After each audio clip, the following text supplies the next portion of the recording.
Welcome Flory Models Daily Vlog. Here we are on Thursday the 3rd of March 2016, and today, to be honest, I've had one of those days where I haven't stopped, been really busy, and I've got absolutely nothing done. Okay, so it's one of those things, I've got really nothing to show. We've had no orders come in, which is a little bit disconcerting, so I want to do the Shackleton review. So I deliberately held off not actually recording any reviews today, because I thought they were going to turn up, and obviously that'll be our big one for the week. Nothing. No deliveries at all. In fact, not even anything from the postman. So a little bit disconcerting. Hopefully they're all going to drop in tomorrow and we'll have time to put them up and everything else like that. But because of that, I've got really nothing to show or talk about. So what I thought I would do is, we had a load of questions left over from Tuesday night's live show, things like that, and some questions to me. So I thought I'd do a few of those whilst we got a spare day. Now, forgive me because I went to put my tablet on, and to be honest, it's flat, which is always the way. So I can do it off my phone. Anyway, Phil Davis, first question. Welcome to Flory Models. Hi, thanks for all your effort you put into the site, and I'm wondering how you have time for doing your modelling. Like today, not much, doing other things, okay? Can you recommend a good set of brushes for modelling, plus sizes for beginners to start? Now, I take it you mean the traditional brush types and all the rest of it. It gets spoken a lot of, and to be honest, it's a shame the team guys aren't here and things like that, and the normal guys, because they will tell you that you can get some absolutely great, expensive Winsor & Newtons, and they are worth every penny and all the rest of it. And to be honest, there's something called a Series 7, which tends to be the sort of holy grail for anything to do with brushes. And to be honest, Steve did send me one down for Christmas, and it is very nice. It's lovely. But if you're a bit of an animal like me and you don't look after them, then they're not exactly money well spent. For my purposes, I tend to just pop down to my local art store and I'll pick up a mixed set. Now, I've got these ones here. These are the De La Roni ones. I bought the flat set and I bought the round set. They're around about £5 for them all, and they do you. Don't get me wrong, they're not brilliant, but they're pretty much there. I can't remember what they were. We did do a little mini review on them, but basically you get the different ones. Another great alternative, though, is to do something like Vallejo do the Red Sable set, which I do have a set of here, and they've probably lasted me the most amount of time. Now, I'm no expert on this, and the reason I say it is I am an animal, and as if you watch the live shows, you'll know Adam sat down here with brush cleaners and various things and conditioners and tried to save some of them that literally the bristles just fell off, because I do tend to paint and I am a nightmare and I leave them down and don't use them. That's why I don't use really expensive brushes, because I will forget them and they will go rock hard and they're never the same. If you're very careful with your brushes, they will last you a lifetime, and like everything, like airbrushes and any other tools you've got, if you buy wisely and the upper end of the market, you'll get a better quality which will last you longer. But if you're an animal like me, you're better going off with something mediocre. So I do like the Vallejo. They do a set, and I've got them down in there, and they are very nice. We did have one of the members, I'm sorry, I do forget your name, I really must write these things down, sent me some of the Tamiya ones as a Christmas present. So I've got a flat one there and a nice one down as well. Now these, to be honest, I've used these before, and they're absolutely excellent brushes as well. What you're looking for, really, for our point of view, is a good, strong brush, okay? Because let's face it, the paints aren't exactly forgiving, and they tend to like lock on and everything else like that.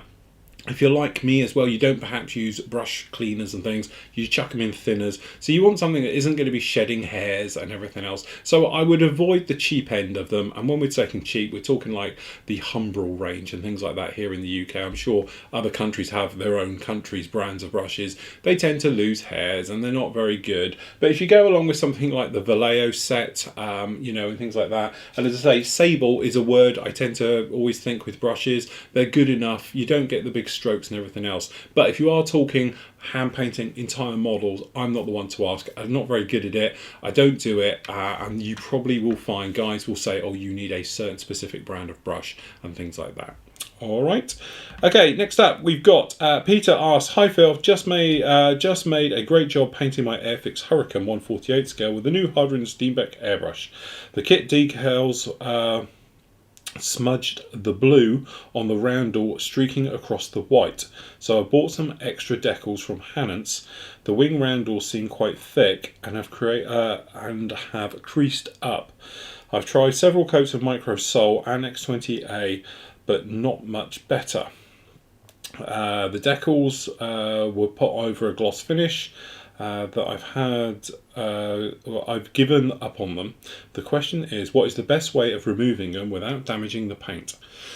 Seems odd that they've done. Normally, to be honest, their decals usually are pretty good. And Microset and Sol, I think, is the one they actually recommend for using on their decals as well. So usually they're pretty good. If you have given up on them, little technique is to use packaging tape. So, you know, like the brown parcel tape, if you rub that over the decal quite firmly and then in a nice clean, like waxing job, rip it, it should take the decal, carrier film and everything clean with it, leaving the paint behind, okay? Worst case scenario is you end up taking the paint as well, all right? Your other option, though, is to physically sand it off. Sometimes they weld themselves in there, and then in that case, I would say come in with a medium sanding sponge or a stick or whatever, and just sand the entire area, and then blow that area back in and go again. It might seem a bit overkill, but actually in the real world that happens a lot. When roundels and that fade, they tended to actually sand them down and get rid of them completely, repaint the area and then redo the roundel. So in some ways it's like, you know, following real life. You might notice, you see some of them at air shows and that where they begin to peel and stuff like that, they come off. That's what they'll do. They'll literally rip them off and sand, prime, repaint, reapply the marking to it, and away you go. Okay, so yeah, I did do a video many moons ago, and it'll probably be an old horrible one, or if not, there might be a photo thing on it somewhere on the site. But if you put like removing decals, and that shows me with brown tape putting it on and ripping it off the tail of an F16 that went completely wrong doing that one. Paint equivalencies. I haven't got all my gear here, so I'll have to answer that one at a different time. David asks, hi Phil and all, greetings from Edgware. My question is, I've accidentally damaged a few raised rivets on my Tamiya 132nd Mustang. How can I replace the rivets that I have damaged so they look realistic? Oh God, what are their name? There's a company who actually make replacement rivets. They actually come on little very thin strips like carrier film, and you actually put them down on there and they are slightly raised, and you can do it just like that. And I can't remember for the life of me their name. I'm sure one of the guys will jump in the forum and can help out with that one. But they are there. We've spoken about them a lot, and it just so happens I can't remember off the top of my head.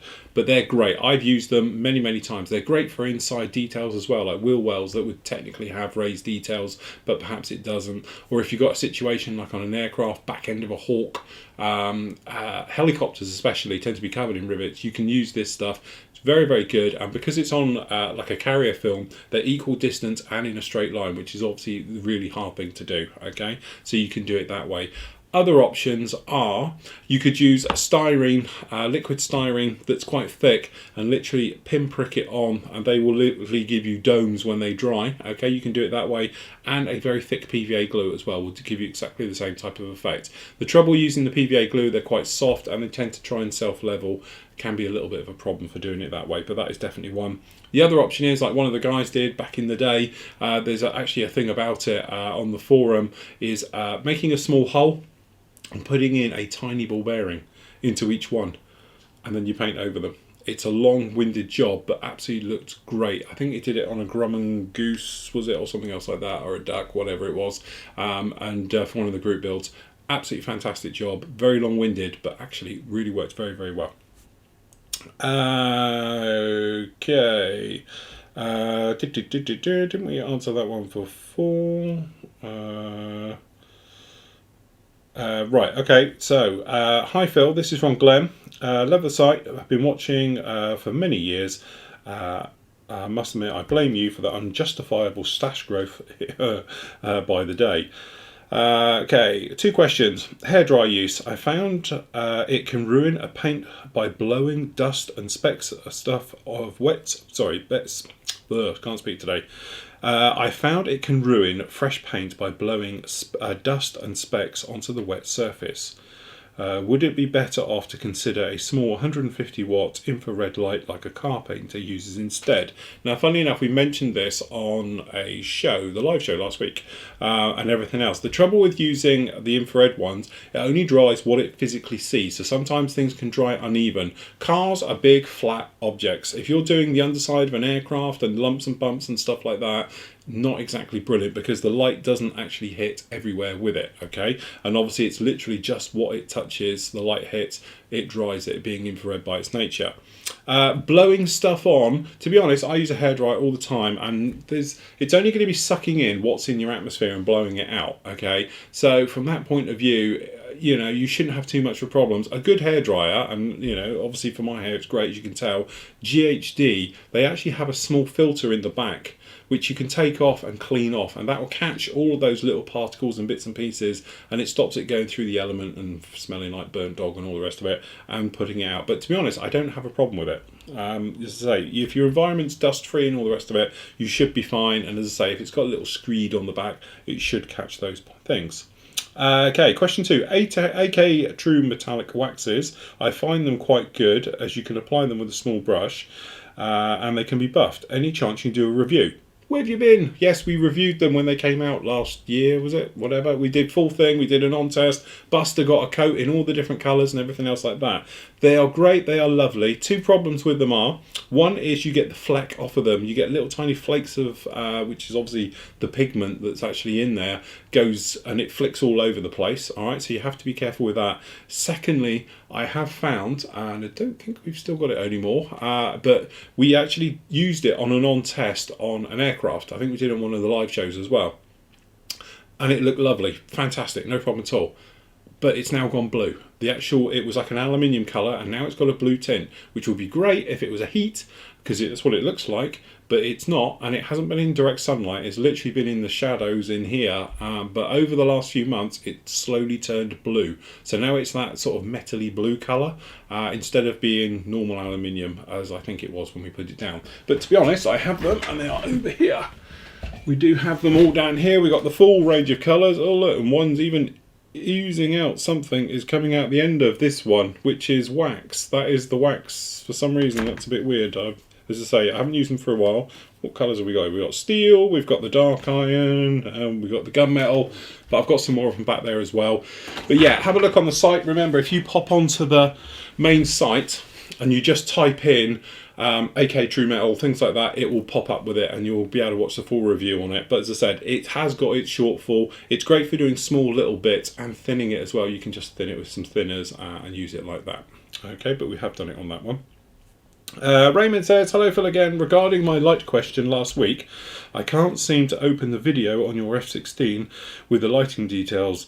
Do you have to purchase the video? No, it should work fine. It's obviously a buffer issue on your thing. All the videos, everything is completely, as long as you're a subscriber, you can watch everything. There is no hidden ones or anything else anymore and all the rest of it. The only things we do is we take away the old horrible ones have gone, but even there's some of those you maybe bring back. Okay, so you can have a look at that one. Chances are what happens is you catch or cache memory, things like that. If they get overwhelmed by watching lots of videos, sometimes they don't do it, so you have to empty them out. There's various things on the forum about it. Just ask some of the guys in there, they'll be able to know and sort you out for it. Okay, right, last one. Gareth Knowles asks, hi Phil, question for Phil and the team for the live show. Sorry, if you want questions for the live show, put it in the live show one. If you want them for me, just drop them into me in this section as you're doing in here, okay? I tend to buy a kit every month and have found myself starting a new build before I finish the last one. Do the team ever get 90% through a completion of a model and then lose interest and start on the next model? If you do, force yourself to complete each kit before moving on to the next one, or do you have several on the go that are unfinished? Also, how do you guys determine the next kit to build from their stash? Obviously for me, I have no option, because once we start, I'm on and up against the gun. I've set myself X amount of time to complete a build, so if it's something a little bit technical, I'll allow perhaps 3 months. If it's something straightforward out of the box, like an airliner, I've given myself 2 weeks to do it. Like we did with the tank, that was a 2-week job. The MiG, I roughly said a month on it, and they all sort of worked out around about that time. Obviously, I have to complete. I can't stall it, because you guys are not going to allow me to say, yeah, I've lost interest in that one, because that ain't going to happen. As for the guys, obviously I can't speak for them. as for next kit, with me, I try and do something different with every single build. Something I can show you, a different technique, a different way of paints and oil. We did a lot of armor last year, so one of them we covered just about using oils, one of them we just used pigments on, some were a hybrid between. To be honest, this one down here, the whole point of doing this entire build on the Terminator was to show the clay wash. That was what it was going to do, and with the splinter, and to really show how you can do straightforward build, straightforward weathering job, and have a great result with it. So hopefully you agree that turned out really well. And like when we did the MiG, for instance, 21 we just finished, that was all about the paint work. Okay, it was always going to be about the paint work. That's why it's in flight. So it was straightforward build, put it in flight, and then it's going to be all about using the Vallejo metal color range to show how to use it, what effects you can get, and how good it really was. The airliner, for instance, this is all going to be about gloss work and masking, to be honest. It's going to be an in-flight one, and we're going to put this in the Thompson's colour, so we're going to have to do all the paint work. So we're not going to use the decals as such. We'll use the little lettering and the little bits, but all the big stuff we're actually going to do by masking it up and doing it by hand, glossing, and then finishing it and giving it a scale look to it as well, and things like that.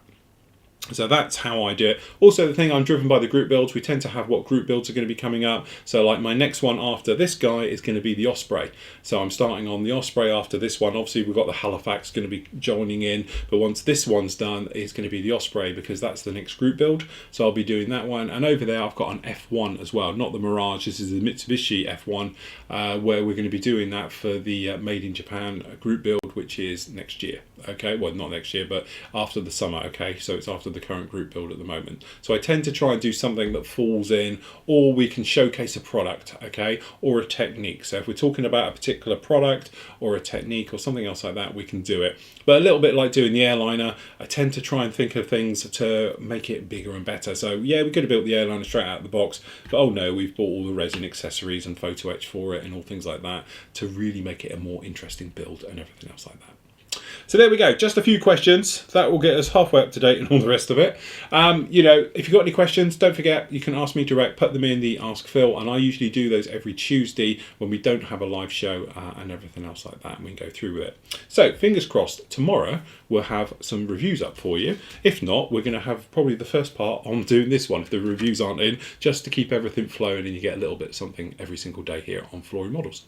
So that's it. One thing I will say just before we go, shameless plug I know, but the full video on how to use the weathering wash, putting it on with an airbrush, taking it off and all the rest of it to get something like on the Terminator, to be honest it is the Terminator, is available to watch now. Okay, it's free to watch, it's 45-50 minutes long, okay, and it shows the entire weathering process start to finish and different techniques and how to use the Flory Models weathering wash, okay, on that one. So if you want to see that, it's free to watch on our YouTube page, it's also on our Facebook page, or you can watch it direct here on the Flory Models site as well. So there we go, that's it from today, and I'll catch you all tomorrow.